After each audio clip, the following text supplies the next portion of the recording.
Hello hi welcome नमस्ते, मेरा नाम ऋतिक और आज हम फिर से बात करेंगे एक और इम्पोर्टेंट कंसेप्ट के ऊपर। तो ये वीडियो उन स्टूडेंट्स के लिए मोस्ट इंपॉर्टेंट होने वाली है जिनके पास इग्नू में सब्जेक्ट है इंडियन इकोनॉमी सेकंड, जिसका सब्जेक्ट कोड है BECE 146। तो चलिए शुरू करते हैं आज की वीडियो को। तो आज की वीडियो से हम शुरुआत करने वाले हैं यूनिट नंबर 6 के बारे में। तो ब्लॉक नंबर फर्स्ट में हमने 4 यूनिट ऑलरेडी डिस्कस कर लिए हैं। ब्लॉक नंबर 2 जो हमारा क्या है, एग्रीकल्चरल सेक्टर, वहां पे हम ब्लॉक यूनिट 5 को ऑलरेडी कवर कर चुके हैं, जहां पे हमने क्या देखा, परफॉर्मेंस ऑफ एग्रीकल्चरल सेक्टर। आज की वीडियो में बात करने वाले हैं ब्लॉक नंबर 6 के बारे में, जिसका नाम क्या है, agrarian relations and market linkage. तो शुरू करेंगे आज का टॉपिक, और इस कंप्लीट सीरीज के नोट्स भी ऑलरेडी प्रिपेयर हो चुके हैं with important question answer PDF। जिन बच्चों को नोट्स परचेज करनी है वो इस नंबर पर जाए 9667836336 से हमें व्हाट्सएप करके नोट्स भी ले सकते हैं। तो जब मैं बात कर रहा हूँ एग्रेरियन के बारे में, एग्रेरियन क्या होता है, एक ऐसा वर्ड जहां पे हम बात करते हैं एग्रीकल्चर के बारे में, यानी कि एग्रीकल्चर से रिलेटेड या फिर कोई लैंड जो हम एग्रीकल्चर के लिए यूज कर रहे हैं। क्योंकि हम सब जानते हैं लैंड जो है वो क्या है, मोस्ट इंपॉर्टेंट रिसोर्स है एग्रीकल्चर के लिए। हम बिना जमीन के एग्रीकल्चर खेती बाड़ी नहीं कर सकते, है ना। तो इसलिए चूंकि खेती बाड़ी करने के लिए भी न्यूट्रिएंट्स चाहिए होते हैं, और वो जनरली कहाँ से मिलते हैं, लैंड से ही मिलते हैं। तो एग्रेरियन रिलेशंस की जब मैं बात कर रहा हूँ तो यहाँ पे हम बात करते हैं जमीन से जुड़े हुए रिलेशंस के बारे में। जब हम किसी भी जमीन को या फिर किसी भी एग्रीकल्चरल लैंड के बारे में बात करते हैं तो वहाँ पे कुछ लोग आते हैं। कुछ लोग कौन, एक हो सकता है उस लैंड का ओनर, उस पर्टिकुलर जगह का ओनर। दूसरा हो सकता है वो खुद वहाँ पे एग्रीकल्चरल ना करता हो, एग्रीकल्चर एक्टिविटीज ना करता हो, ठीक है। उसने लेबर वगैरह रखे हुए हैं, तो फिर क्या आया, लेबर। फिर क्या आएगा कि भाई कौन सा फूड वहां पे जो है ना, कौन सा क्रॉप वहां पे उगाना सही रहेगा, ठीक है। इसके लिए बहुत सारे मेथड्स होते हैं, सोइल टेस्टिंग होती है कि किस प्रकार के न्यूट्रिएंट्स हैं, वो जमीन किस तरह के क्रॉप के लिए अच्छी है, वो चीजें चेक कर सकते हैं। इसके अलावा वो जो भी क्रॉप उगाया जाएगा उसे किस मार्केट में सेल करना है। तो डिफरेंट रिलेशन जुड़े होते हैं एक एग्रीकल्चरल लैंड के साथ, डिफरेंट लोगों के। तो इन्हीं को हम क्या बोलते हैं, एग्रेरियन रिलेशंस बोल के चलते हैं। तो उम्मीद आपको ये बेसिक वर्ड समझ में आ गया कि एग्रेरियन रिलेशंस का मतलब क्या है। अब जो एग्रेरियन रिलेशन की मैं बात कर रहा हूं तो इसको दोनों लोग अफेक्ट करते हैं, मार्केट के फैक्टर्स भी, क्योंकि जो भी हम गुड्स बना रहे हैं एग्रीकल्चर के अंदर, ठीक है, वो सब कहीं ना कहीं मार्केट में सेल करनी है। तो मार्केट के फोर्सेस, डिमांड और सप्लाई भी उसे अफेक्ट करेंगे। और जो गवर्नमेंट के इनिशिएटिव होंगे एग्रीकल्चरल सेक्टर को बचाए रखने के लिए, ताकि इसे जो प्राइवेट मार्केट है वो इतना ज्यादा इंपैक्ट ना डाले इसके ऊपर, तो गवर्नमेंट भी बहुत सारी इनिशिएटिव लेगी। तो ये भी कहीं ना कहीं इंपैक्ट डालती हैं एग्रेरियन रिलेशंस के ऊपर। तो बाकी तो हम इस कंप्लीट चैप्टर में ना एग्रेरियन रिलेशंस को बहुत डीप में समझेंगे, हर एक चीज को लेके, और मार्केट लिंकेज के बारे में भी बात करेंगे। तो सबसे पहले समझते हैं कि कंप्लीट लर्निंग ऑब्जेक्टिव्स कौन कौन से हैं इस कंप्लीट चैप्टर के, हमें कौन कौन सी डिफरेंट चीजें पढ़नी है इस यूनिट के अंदर। तो हमारे पास ये 9 लर्निंग ऑब्जेक्टिव्स हैं, 9 जो हमें चैप्टर में पढ़नी है। पहला क्या आता है, state the determinants of agrarian relations. हमें अलग अलग डिटरमिनेंट और फैक्टर समझने पड़ेंगे एग्रेरियन रिलेशंस को लेके। Outlining the connotations of its 2 constituents, land tenure and agrarian structure. जहां पे लैंड टेन्योर की बात भी करते हैं। अब लैंड टेन्योर का मतलब पता है क्या होता है, कि भाई लीगल राइट किसके पास है, ओनरशिप किसके पास है लैंड की, ठीक है, और वो कैसे ट्रांसफर की जाएगी, उन सब चीजों के बारे में बात करते हैं लैंड टेन्योर के अंदर हम, ठीक है। बाकी हम डीप में बात करेंगे इस चीज के ऊपर, एग्रेरियन स्ट्रक्चर के बारे में समझेंगे। इसके अलावा दूसरा पॉइंट क्या आता है, indicate the consequences of changing agrarian relations in India. हमें कंसिक्वेंसेस देखने होंगे कि कौन कौन से कंसिक्वेंसेस है, कौन कौन से प्रभाव हैं जब एग्रेरियन रिलेशंस में चेंज आता है। तो दूसरा लर्निंग ऑब्जेक्टिव हुआ। तीसरा क्या है, explain the changes in agrarian structure of India, कि एग्रेरियन स्ट्रक्चर जो है इंडिया का वो किस प्रकार से बदल रहा है टाइम के साथ, उसके बारे में बात करेंगे। Fourth, enumerate major reforms initiate in land tenure system in India, कि लैंड टेन्योर में किस तरह के रिफॉर्म्स लाए गए थे, और जो कि भाई बहुत इंपॉर्टेंट पार्ट है। क्यों इंपॉर्टेंट पार्ट है, क्योंकि पहले क्या होता था कि बहुत कम लोग थे जिनके पास बहुत ज़्यादा लैंड की ओनरशिप थी। लेकिन दिक्कत क्या है कि वो पूरे के पूरे मार्केट को, उस सेक्टर को कंट्रोल करने की कोशिश करते थे। क्यों? क्योंकि उनके पास पता नहीं कितने ही एकड़्स में, किलो में क्या थी, ज़मीनें थी। अब वो ज़मीनें उनके पास होंगी, उनके पास क्या है, बहुत ज़्यादा रिसोर्सेज हैं। और आपने देखा होगा किसी भी सेक्टर में हमेशा कुछ पर्सन्स ऐसे होते हैं जो डोमिनेटिंग होते हैं, जो पूरी इंडस्ट्री को, पूरी मार्केट को डोमिनेट करते हैं अपने हिसाब से। क्यों? क्योंकि उनके पास रिसोर्सेज ज़्यादा हैं और बाकी लोगों को सिर्फ उनकी कॉपी करनी होती है।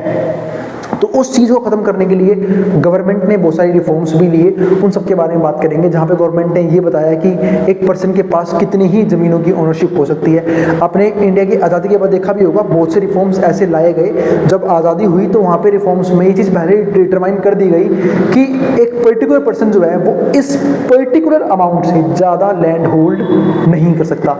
जबकि पहले के लैंड लॉर्ड्स जो हैं वो जो है बहुत बड़े लेवल पे ज़मीन को होल्ड करते थे, और जो कि बात गवर्नमेंट की भी सही थी। क्यों? क्योंकि वो लोग छोटे किसानों को, छोटे लेबर्स को एक्सप्लॉइट करते थे, और उससे छोटे किसानों को या फिर फार्मर्स वगैरह को एक्सप्लॉइटेशन से बचाने के लिए ये रिफॉर्म्स गवर्नमेंट ने एज अ इनिशिएटिव लिए थे। उसके बारे में हम यहाँ पे बात करेंगे लैंड टेन्योर के पॉइंट में। इसके बाद 5th पॉइंट क्या आता है, discuss the features of agrarian relations.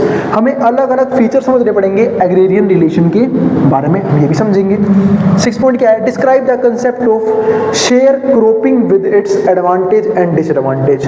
हमें शेयर क्रॉपिंग के बारे में समझना पड़ेगा, उसके एडवांटेज भी देखेंगे और डिसएडवांटेज, यानी कि फायदे और नुकसान दोनों ही डिस्कस करेंगे। 7th पॉइंट क्या है, analyse the trends in the tenancy status of India. हमें टेनेंसी स्टेटस समझना पड़ेगा इंडिया का, वो उसके बारे में समझेंगे। 8th पॉइंट क्या आता है, differentiate between various types of agricultural markets. हमें एग्रीकल्चरल मार्केट्स में कौन कौन से प्रकार हैं, किस किस फॉर्म में एग्रीकल्चरल मार्केट एग्जिस्ट करती है, इनके बारे में हम देखेंगे। और 9th और आखिरी, डिलिनिएट the issues behind market constant and market linkage, हम ये डिस्कस करेंगे। तो ये 9 पॉइंट है जो हमें इस चैप्टर में डिस्कस करना होगा। तो वैसे उम्मीद है मुझे आप लोगों ने एग्रीकल्चर सेक्टर का बेसिक यानी कि यूनिट नंबर 5 जरूर अच्छे से पढ़ा है और उसकी वीडियोस को देखा है। ठीक है, तो अब शुरू करेंगे हम एग्रेरियन रिलेशंस को। तो भाई अगर वीडियो पसंद आए तो वीडियो को लाइक भी जरूर कर देना, और जो भी बच्चे इस वीडियो को कॉलेज अड्डा पे देख रहे हैं वो इग्नू अड्डा को भी सब्सक्राइब जरूर कर देना। ठीक है, क्योंकि इन फ्यूचर इग्नू का सारा कंटेंट जो है वो मैं वहीं पे अपलोड करूँगा। ठीक है, तो मिलते हैं, टॉपिक करते हैं कंप्लीट अपना कि क्या क्या हमें पढ़ना है। अब समझते हैं इंट्रोडक्शन को एग्रेरियन रिलेशंस के। तो कौन से पॉइंट पार्ट है वो देखते हैं। तो इंट्रोडक्शन में क्या आता है, agrarian relations in India have undergone significant changes. बहुत से चेंजेस आए एग्रेरियन रिलेशन के अंदर, इंडिया के अंदर। तो सिंस इंडिपेंडेंस के बाद से, ठीक है, फ्यूडलिस्टिक सिस्टम की हम बात करते हैं ऑफ एग्रीकल्चर वाज एबोलिश्ड, वो एबोलिश हो गया। ठीक है, by bringing the land abolition act 1956।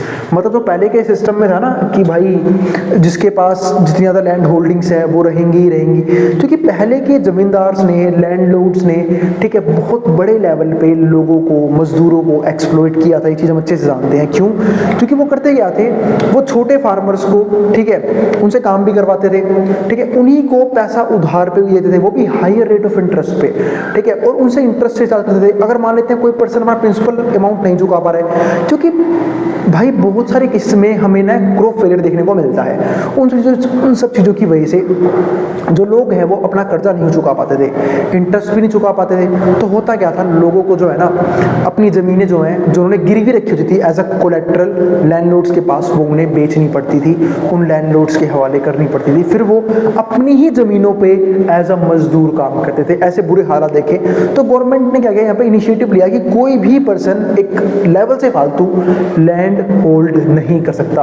ठीक है, क्योंकि ऐसे तो क्या होगा कि भाई मान लेते हैं कोई बहुत ज़्यादा रिच है, ठीक है, आज भी हमारे वहाँ रिच पर्सन की कमी नहीं है इंडिया में। ठीक है, बड़े बड़े बिजनेसमैन हैं, बिजनेस टाइकून्स हैं, वो क्या करेंगे, वो कभी भी किसी भी जगह को पूरा ही खरीद सकते हैं। लेकिन दिक्कत क्या है कि जो ओनरशिप रूल है वो क्या बोलती है कि आप एक पर्टिकुलर जगह पे, ठीक है, या फिर आप एक पर्टिकुलर लेवल से ऊपर लैंड होल्ड नहीं कर सकते, जिसकी वजह से क्या हो सकता है, एक तरह से हम जो है ना लैंड को, जो कि एक मोस्ट इंपॉर्टेंट रिसोर्स है जिसकी जरूरत सिर्फ अमीर लोगों को नहीं है, सबको है, ठीक है, तो वो एक्सप्लॉइट होने से क्या हो रही है, बच रहे हैं। तो इसलिए इन इनिशिएटिव्स की बहुत ज़्यादा जरूरत होती है। तो यहीं पे हम बात कर रहे हैं लैंड अबॉलिशन एक्ट 1956 की। The act made provision for giving ownership right. अब इस एक्ट ने प्रोविजन बनाए कि हमें ओनरशिप राइट जो है किस प्रकार से देनी है टू कल्टिवेटर्स, जो लोग वहाँ पे खेती करते हैं। It was an important step towards agrarian reform. Agrarian reform का एक मोस्ट इंपॉर्टेंट स्टेप था ये, and as it ensured right to tillers and facilitated private investment. यहाँ पे हम प्राइवेट इन्वेस्टमेंट के बारे में समझते हैं in agriculture to boost production and productivity, ताकि हम प्रोडक्शन को बूस्ट कर पाएं और प्रोडक्टिविटी को बूस्ट कर पाएं। तो ये हमने यहाँ पे एक पॉइंट देखा, ठीक है। इसके बाद क्या आता है हमारे पास, एग्रेरियन रिलेशंस को समझते हैं। तो agrarian relations are largely determined by land tenure. तो एग्रेरियन रिलेशन को हम लैंड टेन्योर से शो करते हैं एंड एग्रेरियन स्ट्रक्चर से। ध्यान रखना, लैंड टेन्योर और एग्रेरियन स्ट्रक्चर दोनों को ही हम बिल्कुल डीप में स्टडी करेंगे। Land tenure refers to relationship bit of people with respect of land, यानी कि लैंड के साथ लोगों का जुड़ाव किस किस प्रकार से, रिलेशन किस किस प्रकार से है। एक पर्सन ओनर हो सकता है, एक पर्सन उसी लैंड पे लेबर हो सकता है, एक पर्सन उसी पे ये डिसाइड कर सकता है कि कौन सा क्रॉप उगाना है, ठीक है। एक पर्सन उसकी मार्केटिंग के बारे में समझ सकता है। तो डिफरेंट डिफरेंट जो है ना, हमें यहाँ पे रिलेशनशिप समझ में आती है एग्रेरियन रिलेशन के अंदर, तो उसी की हम बात करेंगे, ठीक है। तो relationship can be either legal और कस्टमरी, तो लीगल भी हो सकता है और कस्टमरी भी हो सकता है, एंड ईदर फॉर इंडिविजुअल्स और फॉर ग्रुप, और वो जो रिलेशन है वो इंडिविजुअल के लिए भी हो सकता है और ग्रुप्स के लिए भी हो सकता है। It decide how land is owned, यहाँ पे हम ये डिसाइड करते हैं कि जो लैंड है वो किस तरीके से ओन किया जाएगा, मतलब लैंड कैसे, कौन पर्सन ओन कर सकता है, कौन पर्सन किसके पास ओनरशिप है उसकी, कैसे यूज करना है और कैसे ट्रांसफर किया जाना है, इसकी बात हम यहाँ पे करते हैं। एग्रेरियन स्ट्रक्चर को समझते हैं, a framework of social relationship in which all agricultural activities like production, marketing, consumption are carried out. यानी कि यहाँ पे हम एक फ्रेमवर्क समझते हैं, एक रिलेशनशिप समझते हैं, सोशल रिलेशनशिप, वो भी एग्रीकल्चर एक्टिविटीज के साथ, यानी कि प्रोडक्शन, मार्केटिंग और कंजप्शन, इन सब में आपस में कैसा रिलेशन है, ठीक है, क्या फ्रेमवर्क है, क्या स्ट्रक्चर है, इसी को हम क्या बोलते हैं, एग्रेरियन स्ट्रक्चर बोल के चलते हैं। तो ये बात हुई किसकी, एग्रेरियन स्ट्रक्चर की बात भी कर ली और हमने यहाँ पे लैंड टेन्योर के बारे में भी कुछ कुछ समझ लिया। Agrarian relations prevailing at point of time in any country reflects the influence of historical, political और सोशल एंड इकोनॉमिक फैक्टर, यानी कि जो भी एग्रेरियन रिलेशंस हैं, ठीक है, एक कंट्री के अंदर किसी पॉइंट ऑफ टाइम पे वो डिपेंड करता है कंट्री के अलग अलग फैक्टर्स की वजह से। अब वो फैक्टर जो है हिस्टोरिकल फैक्टर भी हो सकते हैं, जैसे मैंने बात की कि हिस्ट्री में जो लैंडलॉर्ड्स हैं उन्होंने बहुत ज़्यादा जो लेबर्स हैं, जो छोटे मोटे फार्मर्स हैं, उन्हें एक्सप्लॉइट किया। तो इसी को देखते हुए जो गवर्नमेंट ने इनिशिएटिव लिया कि लैंडलॉर्ड्स के पास ज़्यादा ज़मीनें हम नहीं रहने देंगे। तो हिस्टोरिकल रिफॉर्म आया। पॉलिटिकल, भाई जब वो पॉलिटिक्स में है, पावर में जब तो कर पा रहे हैं, तो पॉलिटिकल फैक्टर है उनके कंट्रोल में तभी वो कर पा रहे हैं। सोशल लेवल पे देखते हुए किया कि सोशल वेलफेयर करना है, क्योंकि गवर्नमेंट का मेन काम क्या होता है, सोशल वेलफेयर करना, ठीक है। एंड इकोनॉमिक फैक्टर देखते हुए, तो दीज रिलेशंस डिटरमाइन। अब रिलेशंस क्या दिखाता है, पहला पॉइंट क्या आया, how and by whom land is cultivated, यानी कि कैसे लैंड कल्टीवेशन करना है। दूसरा, कौन करेगा इसे, काफी इंपॉर्टेंट पॉइंट। दूसरा क्या, काइंड ऑफ क्रॉप्स, यानी किस तरह के क्रॉप्स हम वहां पे उगा सकते हैं, एंड पर्पस, और उगाने का पर्पस क्या है, क्योंकि हम किसी भी तरह के इनलीगल चीजों की खेती नहीं कर सकते। जैसे पहले के टाइम में क्या हुआ था, आजादी से पहले जब ब्रिटिश राज था, तो उस टाइम पे वो लोग हमसे ऐसे क्रॉप्स हमेशा उगाने के लिए बोलते थे, जैसे ओपीएम हो गया, ठीक है, इंडिगो हो गई, जिसकी वजह से जो हमारी जमीन है ना, यानी कि एक तरह से नील की खेती करवाते थे, और बाकी ओपीएम को शायद क्या बोलते हैं, अफीम की खेती करवाते थे, जिससे क्या होता था, जमीन जो है उसके जो भी न्यूट्रिएंट्स है वो धीरे धीरे कम हो रहे थे, जमीन की जो फर्टिलिटी है वो कम हो रही थी। तो कहीं ना कहीं इसका नेगेटिव इंपैक्ट पड़ रहा था। तो उस चीज से बचने के लिए ये भी गवर्नमेंट डिटरमाइन करेगी भाई किस तरह के क्रॉप्स उगाने हैं, पर्पस क्या होगा उस क्रॉप का। तीसरा, how food and agriculture income is are distributed, फिर कैसे फूड को डिस्ट्रीब्यूट करना है, कैसे एग्रीकल्चरल इनकम डिस्ट्रीब्यूट करनी है, ठीक है, ये इंपॉर्टेंट स्टेप आता है, ठीक है, इन रिलेशंस के अंदर। और फोर्थ पॉइंट क्या आता है, what terms agriculture link to rest of the economy, और कैसे एग्रीकल्चर जो है वो रेस्ट ऑफ द इकोनॉमी पे इंपैक्ट डालती है, बाकी सेक्टर्स पे इंपैक्ट डालती है, वो सब। तो ये चार हमारे क्या बनते हैं, मेजर पॉइंट्स, जिसकी हमने यहाँ पे बात करी कि जिनके जरिए ये रिलेशंस डिटरमाइन किए जाते हैं, ठीक है, तो ये था एक तरह से बेसिक कंसेप्ट एग्रेरियन रिलेशंस के बारे में। उम्मीद है आपको एग्रेरियन रिलेशन का बेसिक कंसेप्ट समझ में आ गया है। तो अगर भाई वीडियो पसंद आई तो वीडियो को लाइक भी कर देना और चैनल को सब्सक्राइब भी कर देना। ऐसी वीडियोस के लिए अपने उन दोस्तों में शेयर भी कर देना जिनका एग्जाम होने वाला हो सेम सब्जेक्ट का। फिर भी कोई भी रह गया हो इस टॉपिक से रिलेटेड, इस वीडियो से रिलेटेड, ठीक है, कोई भी डाउट रह गया हो, कोई भी सजेशन हो, आप कमेंट बॉक्स में कमेंट कर सकते हैं। ठीक है, मैं उन क्वेरीज को सोल्व करने की पूरी कोशिश करूंगा। और नोट्स के लिए आप इस नंबर पे यानी कि 9667836336 नंबर व्हाट्सएप करके नोट्स भी ले सकते हैं। अब जिसको जो उतारना है वो उतार सकता है मेट्रो बोर्ड के सामने से।